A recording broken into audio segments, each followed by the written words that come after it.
¿ya? Y las convulsiones son un hecho muy frecuente en pediatría. Y puede pasar algo así. Ya, a ver este pacientito y me van a decir qué tiene. Primero tratar de describir lo que está haciendo, qué hace. ¿Clonos?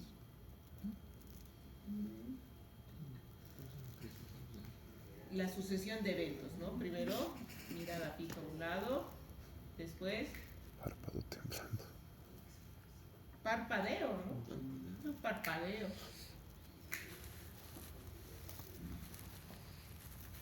Ya.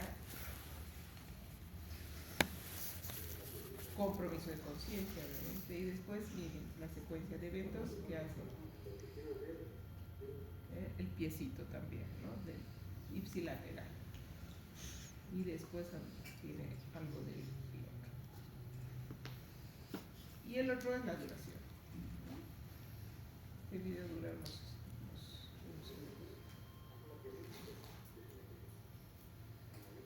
Ya. Entonces, y tiene otro parpadeo de aquí, mira, al otro lado, contralateral, de donde mismo.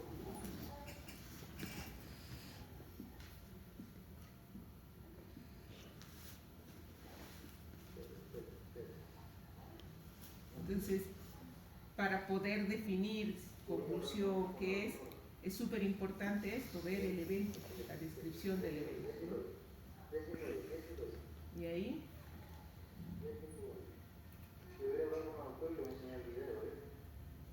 el niño recupera. ¿Ya? Entonces, siempre es muy importante ver la secuencia de eventos, donde empezó, para poder tener una idea. Y si vemos este otro, el niño estaba llorando y de repente se pone cianótico, hipertonía, mirada fija.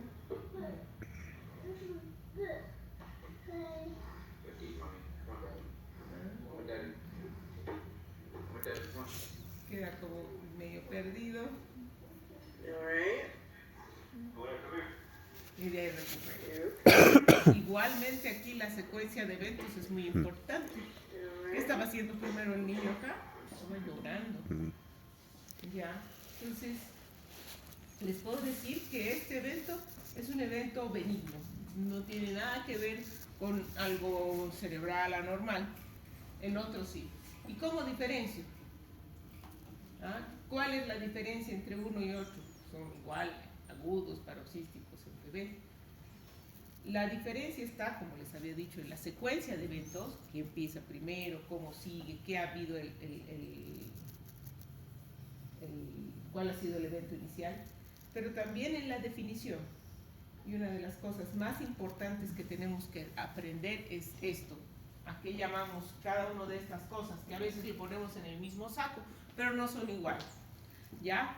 Definimos convulsión a una crisis. Una crisis es un evento agudo paroxístico, que pueden tener manifestaciones motoras, generalizadas, focales, tónico-clónicas, las que quieran. Pero cuando hablamos de crisis convulsiva, hablamos solo de un movimiento. ¿Ya? Ambos episodios que les veo es un movimiento, es una crisis convulsiva. La palabra epiléptica ya habla de un compromiso cerebral. Es una manifestación súbita, igualmente involuntaria, y aquí la palabra clave es transitoria, tiene un inicio y un fin, ¿ya? Que son síntomas y signos que se asocian a una descarga neuronal anormal, excesiva y sincrónica de la corteza cerebral.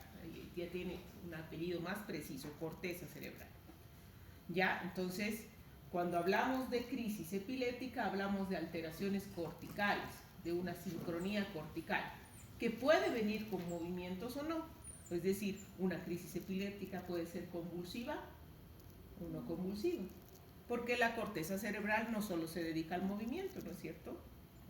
Hay muchas funciones que están controladas por la corteza. Podemos tener una descarga en áreas de lenguaje, por ejemplo, y si me pasa a mí, dejo de hablar súbitamente. Entonces, es importante esta definición porque convulsión puede ser todo, ¿ya? Como el último niño que hemos visto que se llama espasmo del sollozo. El niño se queda en el llanto, es una apnea en el llanto y hace una crisis hipertónica, pero no tiene nada que ver con una descarga anormal epiléptica, a diferencia del primer niño, que sí evidentemente las características del evento hacen pensar que ha habido un trayecto cortical y que esto se trata de una crisis epiléptica. Y la epilepsia ya es una enfermedad, y eso es importante. La epilepsia es una enfermedad caracterizada, y ahora esta es la nueva definición, por una predisposición continuada a aparición de crisis epilépticas y las consecuencias de ellas. Antes se decía que tenía que tener crisis repetidas, ahora es digamos, la predisposición, ¿ya? No todo el paciente que tiene una crisis epiléptica es epiléptico. Para que esto ocurra tenemos que probar esta predisposición. Y hay ciertas características que nos van a dar eso. En cambio, las crisis epilépticas pueden producirse por muchas causas también, ¿no es cierto? La epilepsia es una de ellas, pero puede haber, por ejemplo, una hipoglicemia. Ya puede ser, por ejemplo, un traumatismo craneal y no necesariamente ser epilepsia, ¿ya? Que es una enfermedad aparte. Pero ¿cuán frecuente es la epilepsia? En realidad, la epilepsia es mucho más frecuente en la infancia que en la edad adulta.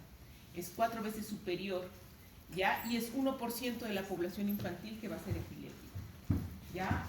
Y en lo que es semiología, la epilepsia tiene una riqueza espectacular. Como han visto, los eventos paroxísticos o las crisis en la edad pediátrica son muy frecuentes, pero no todos son epilépticos, 1%, ¿ya? Y lo que es importante es que también esta edad es muy susceptible a que los niños tengan crisis epiléptica como manifestación de otras enfermedades que no sea epilepsia, ¿ya? De hecho, hay un gran porcentaje de niños que tienen, 15% de esta población, tienen crisis epilépticas, pero no epilepsia, ¿ya? Entonces, cuando hablamos de crisis epilépticas, vamos a considerar 2 tipos de crisis epilépticas, las que se llaman provocadas y las no provocadas. Las provocadas, o también llamadas sintomáticas, agudas o reactivas, cuando hay un factor agudo que la produzca, reversible y de carácter sistémico usualmente, como ser un trauma, como ser hipoglicemia, como ser una infección, como ser fiebre. Ya hay algo externo que desencadena la crisis y es transitorio y es agudo, generalmente un evento. En cambio, las crisis no provocadas o en algunos casos reflejas son crisis en las que no hay un factor externo que la produzca.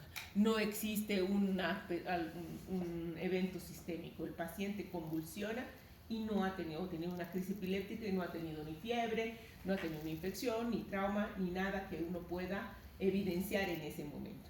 Y estas crisis, las no provocadas, son las que tienen una cierta predisposición anómala a desarrollar epilepsia, pero no todas. Ya hay ciertos factores que pueden hacer que esta crisis no provocada se repita. ¿Ya?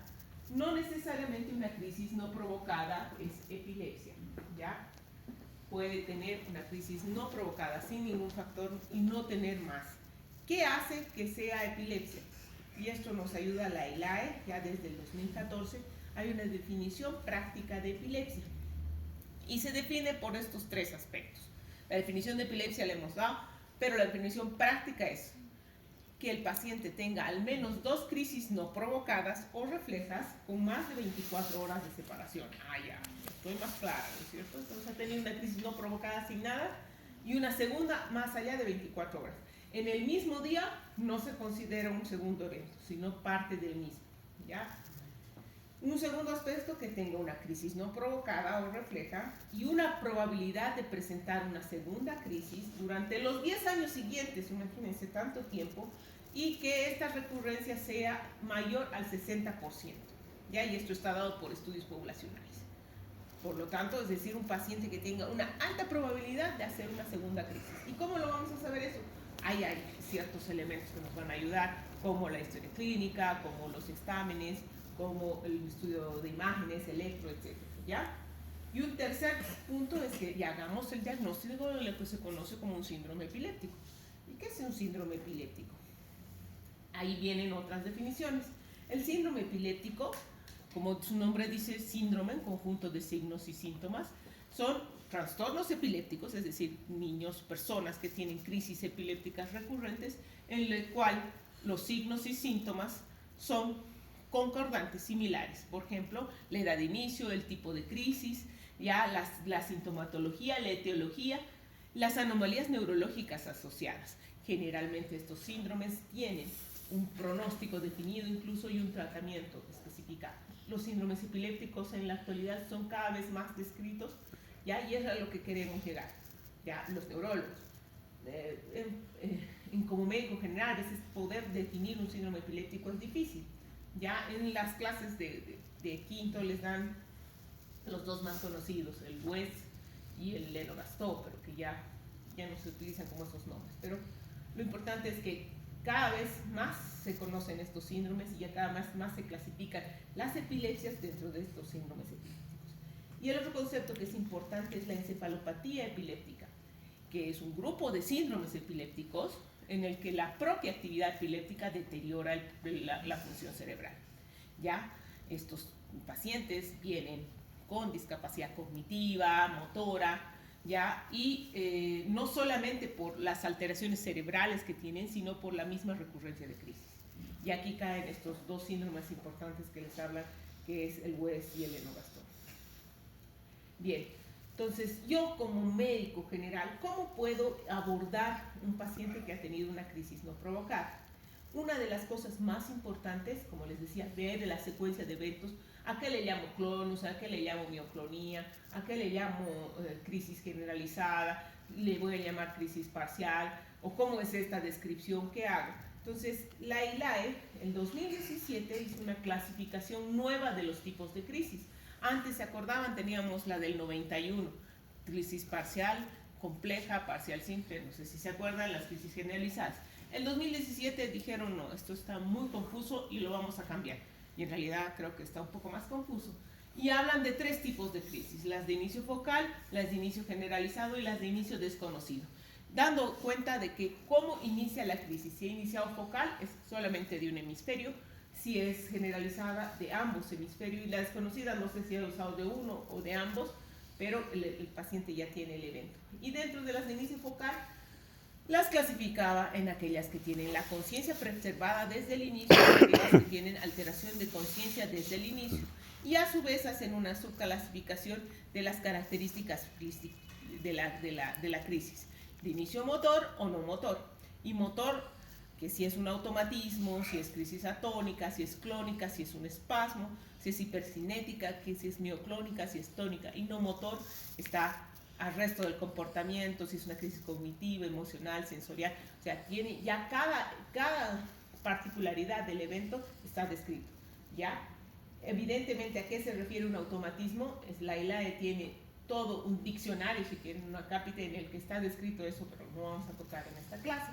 Entonces, pero está claramente descrito y yo puedo ver un evento y describir a qué se trata.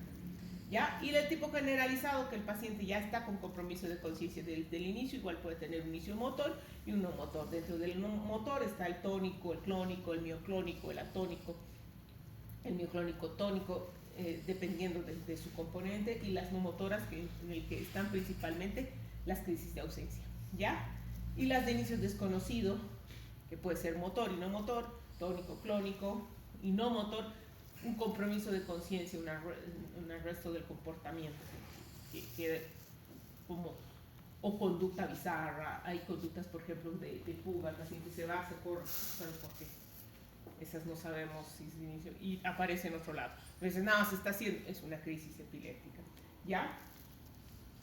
Entonces, estas diferentes formas de descripción se las conoce como tipo de crisis, ¿no es cierto?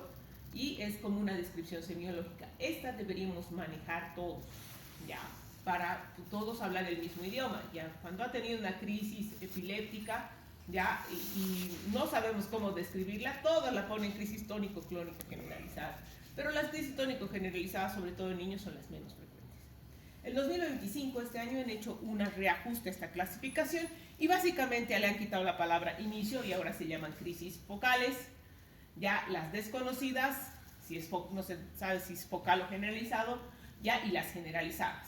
Y dentro de las focales hablan de conciencia preservada o alterada, igual las desconocidas, conciencia preservada y alterada, y las generalizadas, las ausencias y otros tipos de crisis generalizadas, manteniendo la descripción semiológica anterior. Ya, los descriptores básicos le han agregado esto. Por ejemplo, es una crisis focal con conciencia preservada, pero que yo no he manifestado, no tengo las manifestaciones clínicas observables, es decir, no he podido ver la clonía, no he podido ver el issues palpebral, no he podido ver, pero sí manifestaciones observables, pero por las características, ya sea electroencefalográficas o del video que me trae el papá al final de la crisis, algo yo puedo decir que pueda tener la conciencia preservada al inicio, ¿no es cierto? Entonces, estos descriptores básicos son los que se han agregado y básicamente siguen siendo los mismos. Entonces, ¿para qué nos sirve esto? Para, como les digo, hablar todos el mismo idioma y hacer una descripción. Pero, ¿qué pasa? Yo, médico, esto es descripción de crisis y demás, ya voy a hacer cuando el paciente sea epiléptico, pero ¿qué pasa si tiene una primera crisis? ¿Cómo actúo con un paciente que ha tenido una primera crisis sin una causa? Una primera crisis no provocada. ¿Qué hago? ¿Ya? Son algunas cosas que tenemos que primero aclarar. La primera es si es una crisis convulsiva epiléptica, es una crisis convulsiva común. ¿Qué es lo que yo estoy viendo? Como les había dicho, en la edad pediátrica los trastornos epilépticos son muy frecuentes y también los trastornos paroxísticos no asociados a epilepsia. Entonces, 7% de los menores de 5 años van a tener una crisis convulsiva, puede ser epiléptica o no. Y uno cada 10 personas sufrirá una convulsión a lo largo de la vida, es decir, de aquí, ¿cuántos somos? ¿10? Un poquito más. Uno de nosotros va a tener una crisis, pero no necesariamente va a ser epiléptico. Y eso es estadística pura. Entonces, ¿qué es lo que tenemos que hacer? Cuando ha vivido un evento paroxístico y te traen al niño, o sea, te viene una convulsión, es dramático para todos, pero hay que mantener la calma y ver realmente de qué se trata esto. 15% de los menores de 15 años tienen trastornos paroxísticos, de los cuales, como habíamos dicho, 1% es epiléptico, pero 10% son trastornos no epilépticos.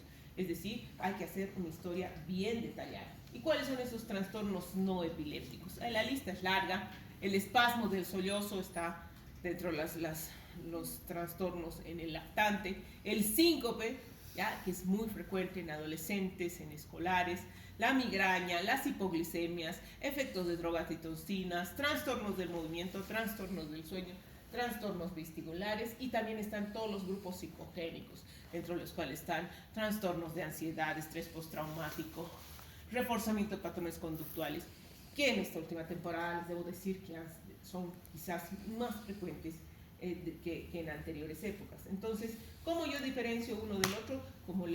No siempre tenemos el video, como hemos visto, pero es importante la historia clínica detallada que nos pueda dar la secuencia de eventos, cómo empezó, dónde empezó, qué hizo, qué movió primero, qué estaba haciendo, ¿ya? Por lo tanto, el diagnóstico que yo voy a definir, si es una crisis epiléptica, es una convulsión, ¿qué es en base, es clínica.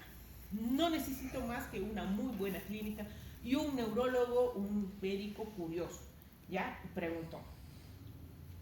Detalles de la secuencia temporal de los eventos, los factores desencadenantes, como en el espasmo del sollozo, el niño siempre está llorando y le pasa siempre que llora, o tiene fiebre y le pasa, ¿ya? A veces pasa antes de que el niño tenga fiebre, o sea, está convulsionado y después, resulta que tenía fiebre. Entonces siempre es importante la secuencia de eventos, si estaba dormido, si estaba despierto, qué nivel de conciencia tenía posterior, cuándo ha durado el evento, y lo más importante a veces, ahora que todos tienen celular, es un video casero. ¿Ya? Si el papá puede filmar la crisis, fabuloso, pero a veces es el primer evento y no ha filmado nada, está todo en pánico, entonces nos tenemos que basar en los testigos, qué ha pasado, ¿ya? La otra cosa que me va a preocupar, si esto es la manifestación de algo grave, es una crisis epiléptica, supongamos, ¿sí? por la anamnesis, pero ¿será algo grave? Necesito intervenir, necesito hospitalizar, necesito llamar a un médico, ¿qué hago? Entonces, es muy fácil, si el niño llega a la emergencia y me lo traen así llorando o con un post-crisis dormido, ¿cómo puedo definir? Lo primero, hay que hacer una evaluación detallada, ¿ya? Si el paciente ha llegado a tu emergencia, ha llegado a tu posta, donde tú estés, y está con conciencia normal, está despierto, está reactivo, le haces un examen clínico, la presión, signos vitales, su aspecto, todo está normal, y le haces un examen neurológico, lo que hemos hablado ayer más o menos, ¿ya? Y también no tienes alteración, el niño está bien, tranquilo, esto no es grave, ¿ya? Puede ser una crisis epiléptica, puede ser una epilepsia, pero eso no lo vas a definir en la emergencia, ¿ya? Mándalo ambulatoriamente con un neurólogo para que lo vea, porque parece que ha tenido un primer evento no provocado. Y el diagnóstico es ese, crisis epiléptica no provocada, porque no has encontrado nada, está sano, no tenía ni fiebre ni nada, ¿ya? Entonces este es para estudio ambulatorio y no te preocupes, ¿ya? Le das las advertencias a los padres, pero no necesitas ni hospitalizarlo porque el niño ya está bien. Puedes dejarlo en observación algunas horas, pero no necesitas entrar en pánico, ¿ya? Y por supuesto, menos dejarle un tratamiento porque no sabes qué es, ¿ya? Pero ¿qué pasa? Si un chico ha tenido una convulsión, te lo trae el papá y el estado general es alterado, tú lo ves, el niño no se ve bien, no despierta aún, el compromiso de conciencia es persistente, le veo sus pupilas están como hiporreactivas, o hay anisocoria, o encuentro que tiene alteraciones en el tono, o está parético, hay una alteración en el examen neurológico, ojo, este niño ya no es para mandarlo a la casa, ya este niño lo debo dejar acá, y este sí ya me preocupa, porque puede tratarse de algo grave, este sí necesita un estudio urgente, este sí debo ver qué es lo que le está pasando, pero no le voy a iniciar anticonvulsivantes, así como loco le voy a poner fenobarbital, porque no sé qué es lo que tiene, ¿ya? Primero tengo que aclarar el diagnóstico. Este es un evento, ya, muy probablemente una crisis epiléptica, pero sintomática, debido a algo, porque el niño sigue mal. Entonces, dos posibilidades pueda tener. Una, que sea una patología que requiera tratamiento urgente, como una meningitis, ¿ya? Un accidente vascular, como una hipoglicemia con síntomas severos, una alteración, ¿ya? Y la otra posibilidad, que es la única emergencia neurológica, la más grave, es que la crisis aún persista. Es decir, el niño esté en estatus epiléptico, ¿ya? El estatus epiléptico, que es una crisis persistente y que necesita un tratamiento especial y que ya lo hemos hablado. Y la otra es que sea, como les decía, una meningitis, una enfermedad sistémica. Este niño, si yo tengo que hospitalizar, este niño tengo que dejar en observación, tengo que hacer estudios y tengo que ver qué le pasa. Y la pregunta es, ¿qué exámenes voy a solicitar? No todos hacen lo mismo, hay que individualizar. Cada paciente tendrá sus exámenes de acuerdo a lo que veo en el hallazgo, ¿ya? Por ejemplo, haré un hemograma, glicemia, electrolitos en pacientes que sospechan algún problema, no sé, pues diarrea y está con una hiponatremia. Haré punción lumbar en los que tengan fiebre y convulsiones para descartar una meningitis, ¿ya? Los exámenes siempre individualizados de acuerdo a la clínica, de acuerdo a la anamnesis. ¿Qué pasa con el estudio, el electroencefalograma? Tampoco es un estudio de urgencia. No me va a servir nada hacer un estudio en emergencia, porque uno, no lo voy a tener disponible, voy a perder tiempo en tratar de hacerlo. Sí debo hacerlo en todo paciente que ha tenido una crisis no provocada, ¿ya? Y eso lo haré ambulatorio, porque me va a dar datos, pero no es una urgencia.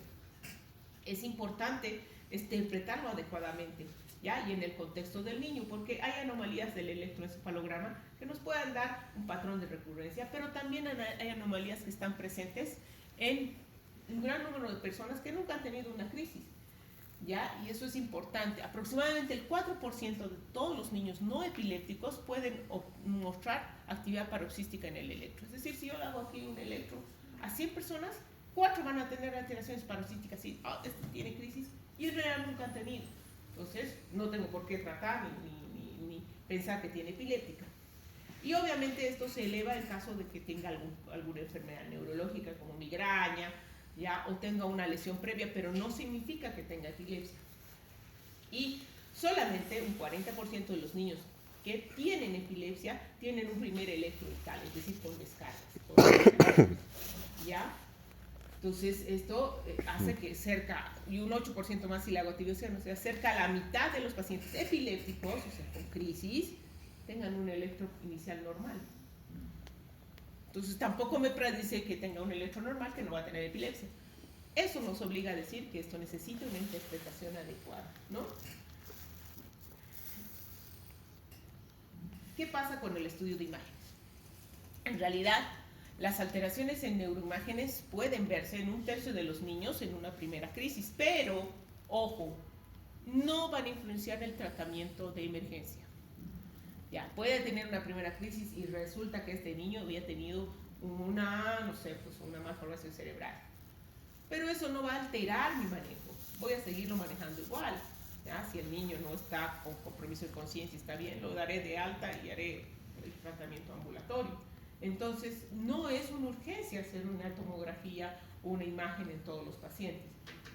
Las anomalías que requieren atención médica, urgente, quirúrgico, en niños con primera crisis solo es el 1%. ¿Ya? Entonces, yo tengo que seleccionar paciente que ha tenido una primera crisis, ¿a quién le voy a hacer un estudio de imágenes? ¿Ya? Porque también tengo que considerar que no todos van a hacérselo rápido. Necesitan sedación, la radiación que implica, por ejemplo, un estudio tomográfico. Si yo le hago una urgente, ¿cuánto voy a poder colaborar, o sea, tener de datos de la imagen a uno versus no urgente? Y si vamos a estudiar epilepsia, o una crisis epiléptica y demás, siempre es mejor hacer una resonancia y tenemos más posibilidades ya antes de una tomografía. Por lo tanto, los estudios de imágenes, que lo que tenemos en las emergencias son tomografía, deben hacerse con algunas consideraciones. ¿En qué? Deberemos hacer un estudio urgente, o sea, sí, hay que hacerle porque existe el 1% de probabilidades que tenga alteración, cuando la crisis es focal. Crisis de inicio focal, crisis focal con o sin compromiso de conciencia. En niños de cualquier edad con déficit focal posictal, lo que se conoce parálisis de TOC, es decir, ha tenido una convulsión. El niño ha recuperado, pero queda con una paresia. Generalmente puede ser una hemiparesia, monoparesia. Ya, se recupera, pero la tiene. Y en aquel niño que tenga un persistente compromiso de conciencia pese a que la crisis hace. Ya, en esos sí hay que hacer estudio urgente. Sí o sí requiere que nos arriesguemos y le hagamos la TAC. No urgente, ya, resonancia hay que hacer en todo paciente más adelante que ya tenga el diagnóstico de epilepsia. Sí, en aquel que tenga un déficit motor o cognitivo significativo de etiología no clara, nos va a ayudar en neuroimágenes. Que tenga una alteración inespecífica al examen neurológico, que haya tenido una convulsión de inicio focal pero pasó, el electro con alteración focal y en niño menor de 1 año de edad, sobre todo por las causas. En esos hay que hacer estudio de imágenes, pero no urgente, ¿ya? Programada, mejor que sea una resonancia. Y la última, ¿qué hago? ¿Le dejo tratamiento? ¿No le dejo tratamiento? ¿A este chico hay que medicarlo? ¿No hay que medicarlo? En realidad, tengo que considerar el riesgo de recurrencia, ¿no es cierto? Hemos dicho que definimos epilepsia no por una crisis, sino por la posibilidad de que tenga una segunda crisis mayor a un 60%. Entonces, tengo que definir más o menos quiénes esos, quiénes son, ¿ya? Iniciar tratamiento es fácil, mantenerlo es difícil, ¿ya? Y suspenderlo a veces es más difícil, ¿ya? Hay que comparar los beneficios versus los riesgos y considerar, en este caso de pediatría, los antecedentes y opinión de los padres. Porque yo puedo poner en el papel todo, pero si el papá no está de acuerdo, no le va a dar. ¿Ya? O si le puedo dar el anticonvulsivante moderno, último, va a la farmacia, vale mucho, no lo compra. Entonces, es importante considerar esa opinión. Y esto es importante. Si ustedes no dan tratamiento a un paciente, no significa que le están haciendo daño. Una decisión terapéutica no es lo mismo que un diagnóstico. y debe personalizarse según los deseos del paciente, la relación riesgo-beneficio y en cada caso concreto y de acuerdo a las opciones disponibles. O sea, que ustedes hayan hecho un diagnóstico, por decirles, de epilepsia, no significa que sí o sí tengo que dejarle tratamiento inmediato. No, hay todos estos otros aspectos, y no solamente en epilepsia, que hay que considerar. ¿Ya? ¿Cuáles son los factores de riesgo asociados a la segunda crisis? O sea, ¿qué posibilidades yo tengo que este paciente que ha tenido una primera crisis me haga una segunda? Primero, que tenga descargas epileptiformes en el electroencefalograma. Eso aumenta el riesgo. ¿Ya? Y aunque depende también la localización y el tipo, pero sí aumenta el riesgo. No al 100%, pero aumenta. Que tenga un trastorno neurológico asociado, es decir, que tenga, por ejemplo, un infarto cerebral previo, ya tenía una convulsión, que las crisis sean focales, ya, que haya una lesión estructural cerebral. Ya, ahora, esto es importante. Si yo inicio anticonvulsivantes con una primera crisis, ya, no voy a cambiar que tenga una segunda. Si este chico va a tener una segunda crisis epiléptica, muchas veces la hace pese al inicio del medicamento. Porque con el inicio del medicamento en una primera crisis bajamos el riesgo, ¿no? Un 60%, pero no lo anulamos.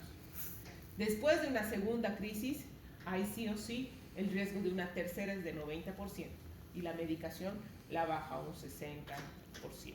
Entonces, si yo inicio después de una segunda crisis, no voy a tener diferencia en la respuesta anticonvulsivante. Y como les digo, si este chico va a hacer una segunda crisis, existe el riesgo, pese a la medicación, de alrededor de un 60%. Y esto es estadística pura. ¿Por qué? Porque en el grupo poblacional es así. Ahora puede que no tenga, pero puede que vuelva a tener igual. Y esto hay que considerar también. Las acciones adversas de los fármacos antiepilépticos son bastante frecuentes y algunas pueden ser muy graves.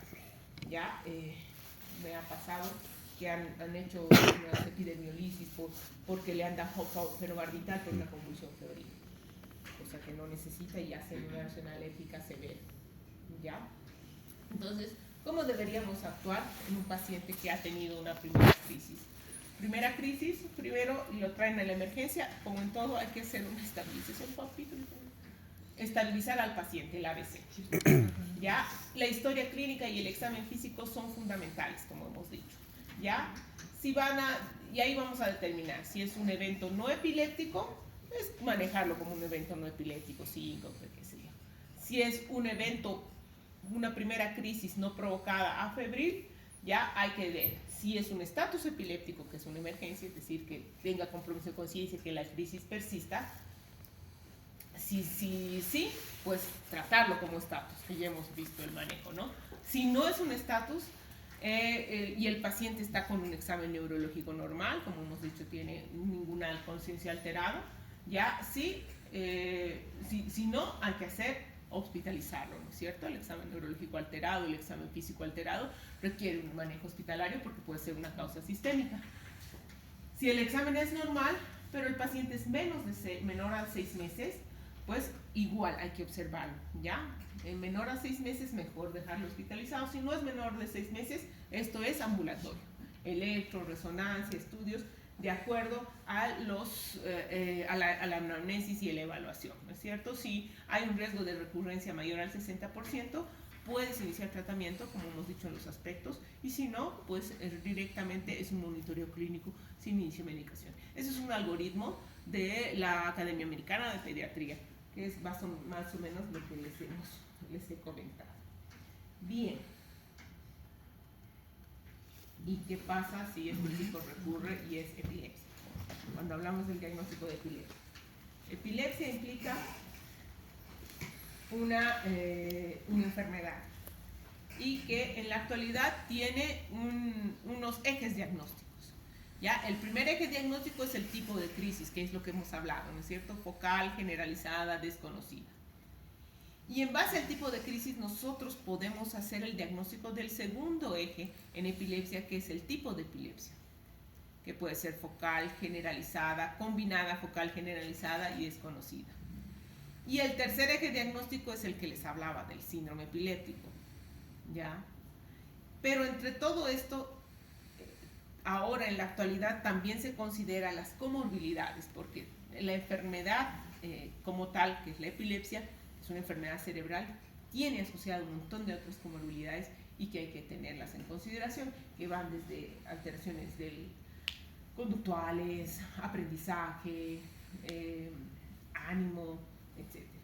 Y por supuesto tratar de establecer la etiología, que en la actualidad se clasifica en etiologías estructurales, genéticas, infecciosas, metabólicas, inmunológicas y por supuesto las desconocidas.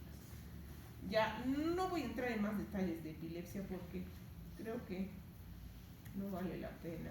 Bueno, ya. Bien. La epilepsia sí exige un tratamiento. Por un lado, el tratamiento no farmacológico, que implica todas estas medidas generales, atender a las comorbilidades, tener un control del paciente y asegurar que se mejore su calidad de vida. Recordemos que no es solamente crisis, sino es todo un contexto que tiene el paciente. Y por supuesto el tratamiento farmacológico. ¿Qué tratamiento farmacológico es? Tratamiento anticrisis, más que tratamiento antiepiléptico. ¿Ya? Se llaman antiepilépticos, pero en realidad no son antiepilépticos, son anticrisis o anticomicial, anticonvulsión, ¿ya? Porque no suprimen ni disminuyen el daño neurológico. Los medicamentos que tenemos en la actualidad pueden controlar ya el foco, pueden estabilizar la sincronía, pero no cambian este daño que se genera y el que genera la epilepsia, que es la epileptogénesis. Entonces, todos los anticonvulsivantes, los modernos, los antiguos, adolecen del mismo problema. Siguen siendo fármacos que tratan la consecuencia de la epilepsia. Son anticrisis sin que demuestren un impacto teniente a lo que produce la crisis, que es la epileptogénesis, ya que es un proceso diferente. ¿Por qué? Esta neurona empieza a descargar más. ¿Ya? Pero en la actualidad se sigue manejando primero con fármacos anticrisis. Por lo tanto, estos fármacos tienen que tener un tratamiento crónico, usarse diariamente, ya por tiempos prolongados. ¿Para qué por tiempo prolongado? Para que el mismo cerebro genere una neuroplasticidad y este foco epileptógeno vaya cambiando. Pero es básicamente darle tiempo al cerebro. Ya, el fármaco no modifica nada. ¿Qué fármacos antiepilépticos tenemos en la actualidad? Más de 25 fármacos antiepilépticos y que se clasifican según el año de introducción en el mercado. Y básicamente tenemos fármacos de primera, de segunda y de tercera generación. Van a actuar a diferentes puntos de la sinapsis neuronal con el fin de modificar la transmisión neuronal, ¿no? Ya sea aumentando la respuesta inhibitoria o frenando la respuesta excitatoria. Y generalmente van a actuar a nivel de los canales iónicos. Los más frecuentes está el canal iónico de sodio mediado por voltaje, que son los que más conocemos. Entre esos está la fenitoína, la carbamazepina, el ácido valproico. Y dentro de estos nuevos está la lacosamida, la eslicarbamazepina, la sonisamida, el felbamato, ya que son como nuevos. Otros que van a modificar los canales de calcio, su unidad alfa y delta de los canales de calcio, por lo tanto, obviamente van a inhibir la despolarización neuronal. Entre esos está la gabapentina, pregabalina, que se han usado más para el dolor neuropático. Después tenemos estos últimos que van a actuar sobre la liberación de las vesículas sinápticas, ya de GABA, de glutamato, ya inhiben la liberación de estas vesículas, y en esos son los últimos, el levetiracetam, ya el brivaracetam. Y tenemos ya los que van a actuar a nivel postsináptico, las benzodiazepinas, que van a actuar sobre los receptores GABA, ¿no es cierto? Que son las más usadas para la emergencia, para el estatus epiléptico. Y ya los más últimos, por ejemplo, que van a actuar sobre los receptores ANTA, el paripantel, ¿no es cierto? ¿verdad? Pero todos básicamente van a actuar en esta parte de la neurona. Y aquí están los más antiguos, el bromuro que ya no se utilizan, pero por ejemplo la fenitoína, la carbamazepina, el ácido valproico y el fenobarbital datan de los 60, en el que empezaron a desarrollar estos fármacos. Sin embargo, los seguimos usando. ¿Ya? Fenobarbital, carbamazepina, ácido valproico, son los fármacos de primera línea para tratar epilepsia. Entonces, cualquier paciente epiléptico van a usar estos fármacos como primera línea. Después tenemos los de segunda generación, que ya han aparecido del 70 hasta el 2000. Más o menos están los más conocidos, la lamotrigina, la gabapentina, el topiramato, el levetiracetam, la oscarbamazepina. Ya su potencia anticonvulsivante es similar a los de fármacos de primera generación. No es que esto sea la clave. Han ido desarrollando alguna especificidad para un tipo más específico de epilepsia, como por ejemplo el clobazam, que se utiliza para algunos síndromes. Pero básicamente, ¿qué es lo que los diferencia de la primera generación? Que tienen menos efectos adversos, ¿ya? En algunas áreas, menos efectos adversos. Y los de tercera generación que aparecen del 2010 para adelante, tenemos la ericarbamazepina, la lacosamida, el aparipantel, la retigamina, el everolimus, el brivaracetam, y aquí que les gusta, el cannabidiol, que recién ha aparecido, aprobado el 2010, pero para cierto tipo de epilepsias, no se utiliza en todas, ¿cierto? Solamente algunos tipos de epilepsia está aprobado el uso de cannabis, generalmente estas fármacos resistentes. Entonces, los de tercera generación, ¿qué aportan?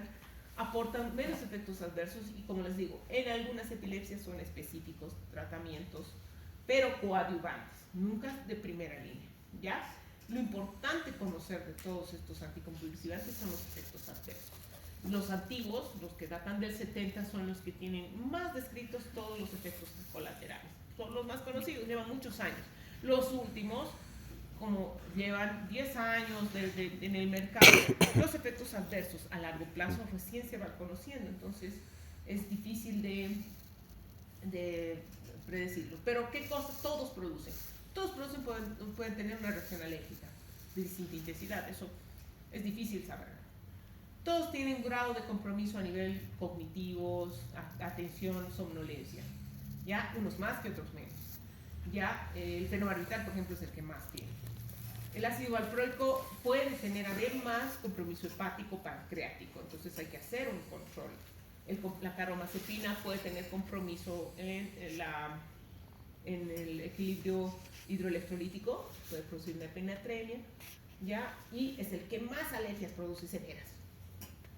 Y la fenitoína es el que no se lo ondean a mujeres o a adolescentes, niñas, porque produce hirsutismo, produce hiperplasia gingival y puede producir ataxia y compromiso cerebeloso con dosis altas, ¿no es cierto?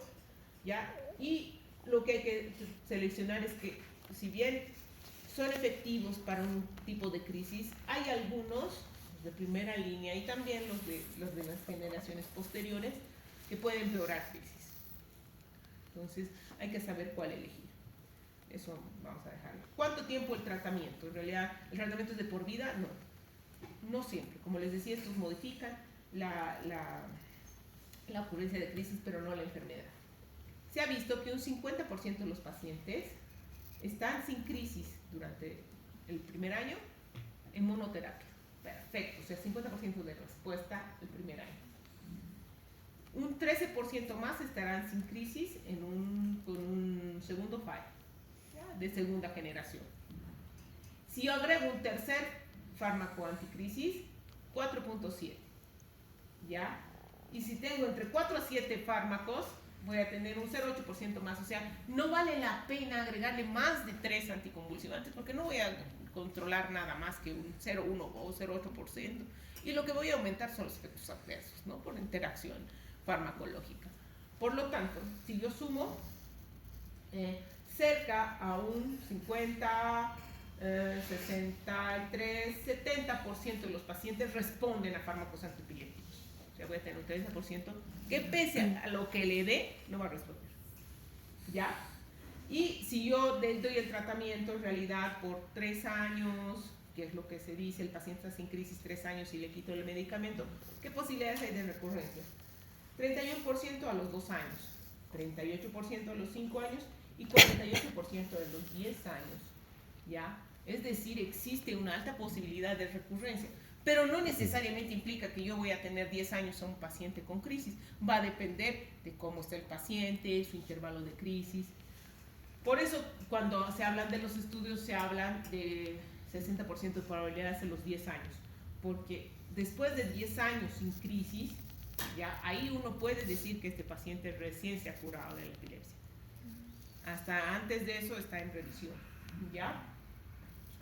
Entonces, como les decía, un 30% de los pacientes, pese a que use hasta 7 PAES, van a seguir teniendo crisis. Y estos constituyen los epilépticos fármaco-resistentes. ¿Y qué alternativa tenemos para ello? Tratamientos no farmacológicos para la epilepsia, que en la actualidad son cada vez más frecuentes e importantes. El primero, el tratamiento quirúrgico. Hay epilepsias que se operan, sí, es el único tratamiento curativo, ¿no? ¿Por qué? Porque sí sacan el área epileptogénica. Hay tratamientos quirúrgicos curativos en el que hacen una resectomía, sacan la lesión, pero también hay tratamientos quirúrgicos paliativos en el cual aíslan el foco epileptogénico, ya sea con secciones del cuerpo calloso, callosotomía, o hacen unas secciones piales para aislar cada vez la técnica más precozmente. Antes esperaba que el paciente, con los 5 años todavía con crisis recurrentes, ahora se trata de hacer lo más precoz posible la evaluación para ver si un paciente no es candidato a cirugía, porque obviamente es la curación. Otro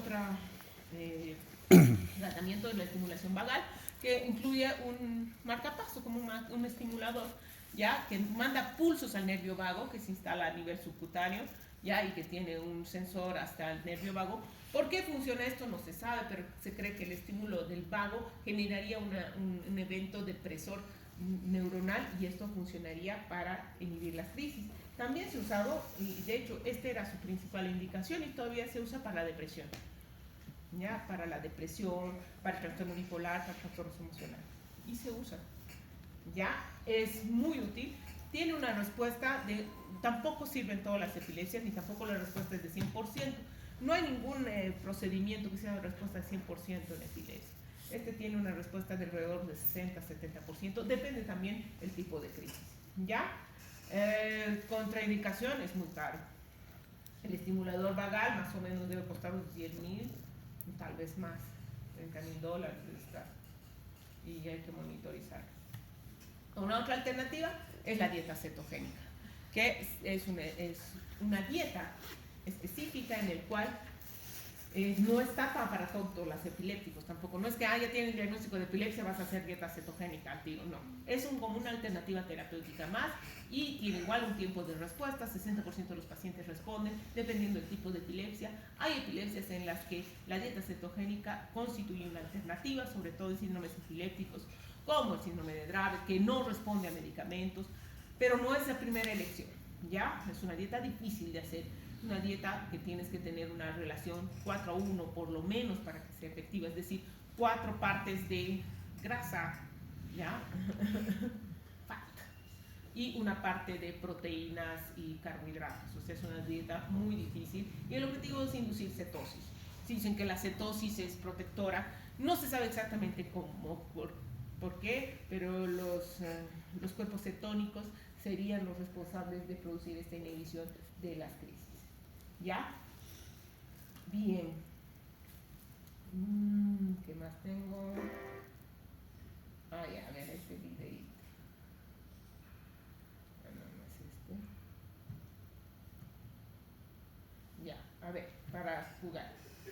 Este paciente está haciendo un monitoreo. Y miren lo que hace.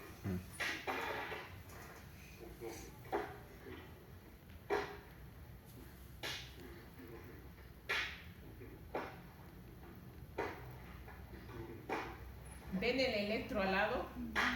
Está con descargas. Él está teniendo una crisis, miren, ha tenido relajación de esfínteres.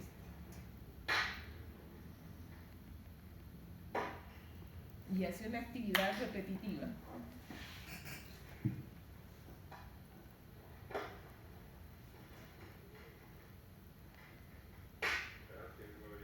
De inicio, aparentemente focal, y ya se ha generalizado.